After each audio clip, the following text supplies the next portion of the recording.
everyone is respecting us and showing us the love that we deserve. Okay, so I've been dying to ask you this question for months now, okay? You told me when they announced the fight against Eddie Alvarez that they will need an effing army to take the 2 titles away from you. And in the end, they sent out a press release that was 2 sentences long and they had one of the broadcasters read it. When I first found out that they were gonna do the interim title and strip you of the belt because Daniel Cormier got injured prior to UFC 206, it did not register in my mind. It did not make sense. How did you find out that they were gonna go ahead and do this, and what was your reaction? Before I even got the belt, they wanted to strip me. That's what I'm saying. Before I even won the belt, it was like, you gotta give this one a bit. I was like, just let me go and get the thing first. Let me go make the history. Let me go and do what's never been done before. And it seemed to be a problem with that for whatever reason. I don't know what the problem was, but again, a lack of communication. I just go into my shell and just do my thing. I'm just my own man, do my own thing. So when they're trying to hit me up, I'm not trying to answer too much. I'm there when I'm hitting them up, they're not trying to answer too much. So whatever, you can. Currently, the featherweight, all they had to do was ask. If they literally came to me and said, "Hey Conor, I know you're preparing to have a baby. I know you're chilling. If you want to fight for this featherweight belt in March, just a nice time," I would have went in and would have slept Holloway or the guy who's fighting, or Aldo, or whoever they wanted. No problem. All they had to do was ask. Instead, they created an interim belt. They gave back the unified belt to a guy I KO'd in 13 seconds. A guy I dominated is now the interim title. Look, I was almost a little bit embarrassed for the way it was playing out. Like, is that really the way? Is that really how bad it's gone? They just need to kind of create all this fake stuff to sell some stuff, but it's still sold shit. It's still sold nothing. So I don't know. Look. They never asked? What? They never asked for your permission? Before there was conversations, not after. After it just kind of went silent, and then it just happened. But I mean, keyboard warriors, they can type anything and people think that ain't real. You said they wrote out a press release. What did they do? Did they send the army? Did they physically take that belt from me? Has anyone laid a finger on me to take that second belt or the first belt? No. I'm still a 2-weight world champion, make no mistake about it. And that's it. So do you intend on defending that featherweight title at some point? Do you intend on defending? Do you still consider yourself the featherweight champion? Like I said, all they had to do was ask. Huh. All they had to do was ask. Right now I'm walking around about 75 kilos.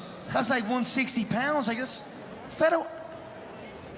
don't get me wrong, it's a heavy cut. It's a heavyweight cut, but tell me one time I've missed it. Tell me one time I've missed the featherweight limit. You know what I'm saying? At the Aldo fight, there was no IV. We weren't allowed IVs at the Aldo fight. And it was the first time I brought in a nutritionist. I done it the best weight cut I've ever had. And I didn't use an IV to rehydrate. And I went in and knocked my opponent out in 13 seconds. So how can they claim I'm not the featherweight world champion? How can they claim I'm not a featherweight no more? Sign up the dotted line, and I'll take a featherweight fight, no problem. But make no mistake about it, you sign me up against any of these featherweights, they're not gonna show up.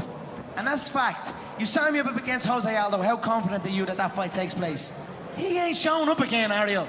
You know that. 13-second knockout. He pulled out before. 2 years traveling the world. The featherweights are praying that I don't come back down there. So, whatever. Okay, so now you win the lightweight title 2 months ago, and there's an interim lightweight title on the line in a little over a month. Did they ask you about that? Because, I mean, that's just 2 months ago you won it. Not a whisper about that one. But again, like I said earlier, business is business. You've got to create this. You've got to create. You know what I'm saying? You can't just let these, because the 2 guys that are fighting for that interim belt are bums. They can't.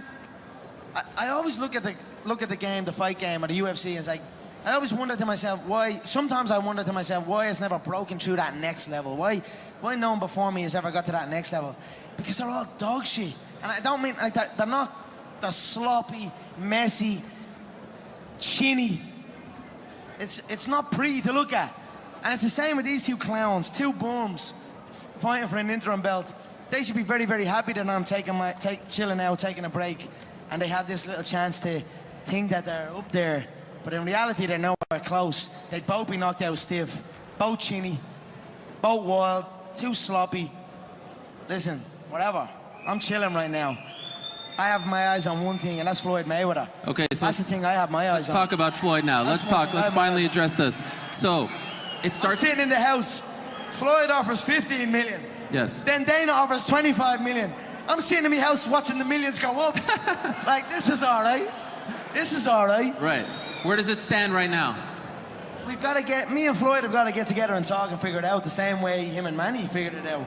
Once we come to a number, once we come to a set number that I'm happy with, he's happy with, then we go to the customers, then we go to the promoters, the buyers, and then we get it done. So that's next. So I'll go to Vegas, I'll handle the commission, or we'll figure that situation out, and then we'll come to a dotted line, and then we'll go. But this is happening. You talked against this. You thought this was never happening. No. What I said, just to be clear, and this isn't about me, I thought that the mainstream media who spoke about it the Monday after your win over Eddie Alvarez wasn't paying respect to the moment that was created at Madison Square Garden. I said, wait a month, it doesn't need to be talked about right now. That's all I was saying. But I've also said that it's being explored, which is what you're saying as well. But so tell me this, when you're going to Vegas, when you're going to go out there, are you meeting with Floyd? Is that set? You know, only on Saturday decided I said I'm gonna go out there.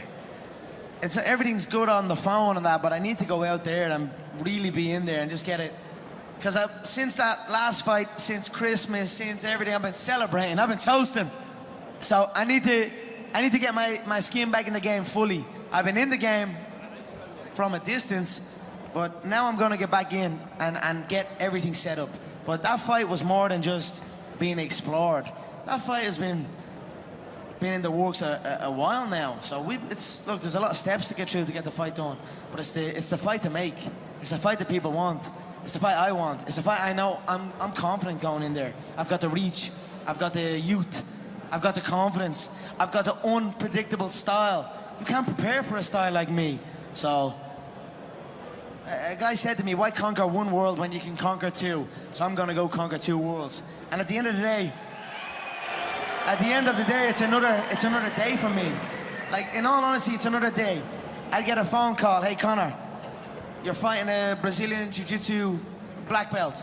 Okay. Hey Conor, you're fighting a Taekwondo black belt. Okay. Hey Conor, you're fighting a UFC world champion. Okay.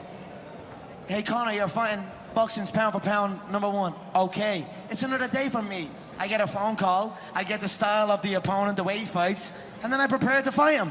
It's another fucking day for me. So that's it. Could you make this fight without the UFC? Sorry? Could you make this fight without the UFC? I mean, I believe so. With the Ali Act, I believe I can. I believe if, especially now there's offers on the table, but I think it's smoother, we're all involved. Okay. I think we're all about good business. I've done great business with the UFC, with Dana, with everyone. I think it's smoother if everyone just gets together, we get it involved. But again, everyone's got to know their place. So we'll cross that bridge when we come to it. What do you mean by that? Everyone has to know their place. I mean, everyone's got to know their place. What does that mean? It's not like... Who are you referring to? There's Mayweather promotions, there's the UFC, and now there's the newly formed McGregor promotions. Oh. And we're all in the mix. So that's what I'm saying. Nobody's my boss. I know Floyd likes to say, Dana's my boss in this, and he decides. Hell no. Nobody decides this. If they let people go fight jiu-jitsu tournaments, they can't stop me going to fight a boxing fight. So obviously it's smoother to do it all together, but look, everyone's just got to know their place, and everyone does know their place. Low key, everyone knows their place, so we'll figure it out.